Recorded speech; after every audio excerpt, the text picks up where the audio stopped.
Good morning, student. Today we are going to start with the various human development approaches. The day before yesterday, we have started the chapter Human Development.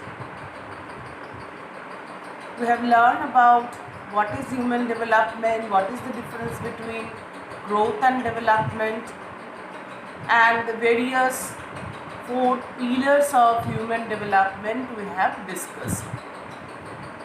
So today we are going to know about the various approaches of human development. We have four different approaches of human development. They are income approach,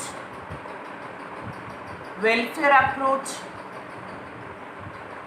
number 3 basic needs approach, and number 4 capability approach. So what is income approach? This is one of the oldest approach to human development, and here human development is seen or measured in terms of the income of the people. That means how much the people have income that determines the human development of a particular region. That means the per capita income is the basic criteria to measure the income of any particular region. So it can be said, if greater the income, the greater the human development of that particular region.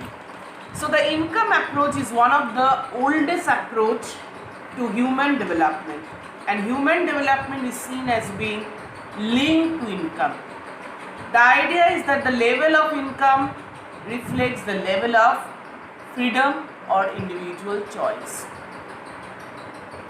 If greater the income, the people choice will be greater, and the people will enjoy the freedom also much more than those who have less income.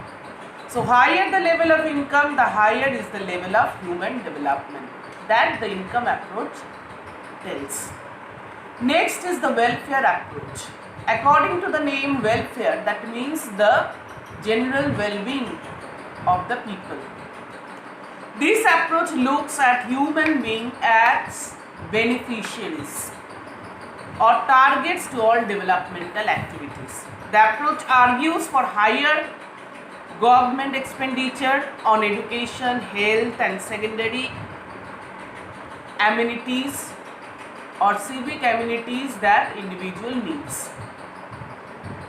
As these health, education, civic amenities, these are all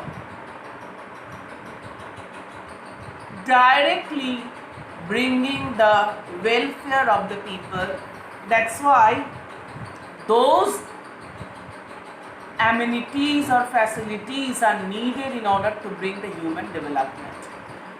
So people are not participate in development but also passive recipient, because they are receiving the services they need. So the government is responsible for increasing level of human development by increasing those services. So welfare approach tells that it is on the government part to provide all the basic services that the individual needs. Then only the human development can be reached.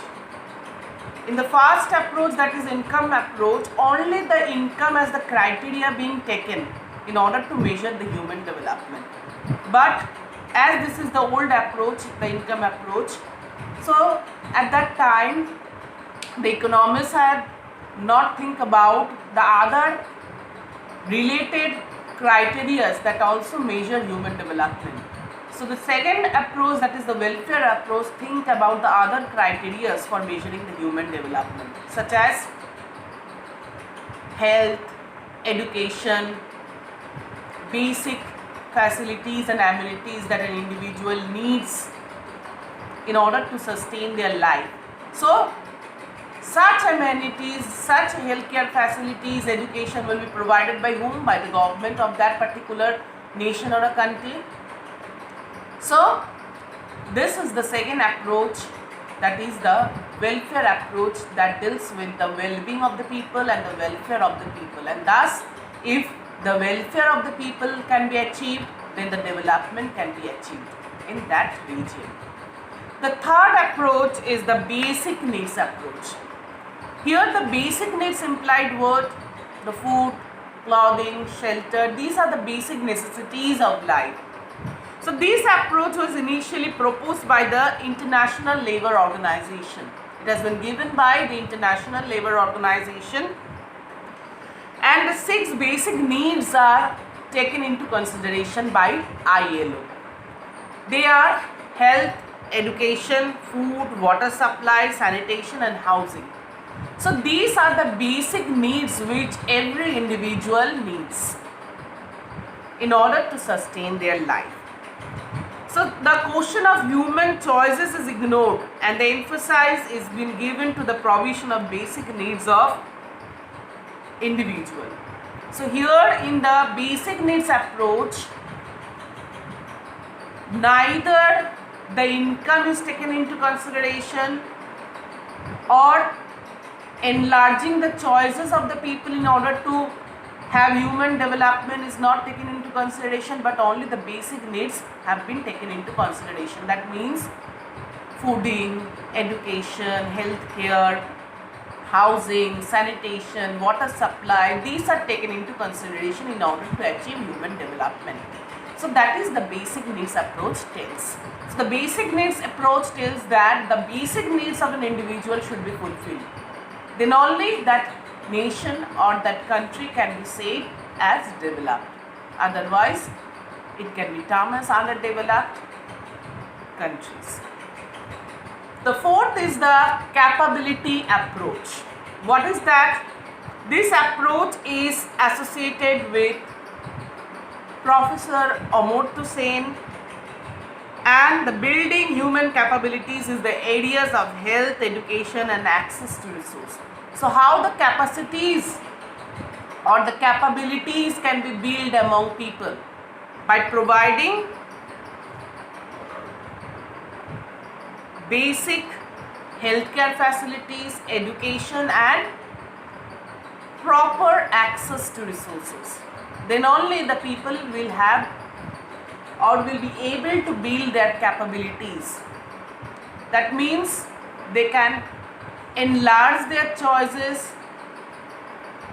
they can develop their talents. If they have proper health, proper education is provided to them, then they can easily build up their capabilities and talents and can ensure into the development process. So those people who have the capabilities, that means they should have proper education, health and obviously proper access to resources. So these are the 4 important approaches to development. Thanking you. In the next class, we are going to compare with the various countries having different types of human development index that we are going to read.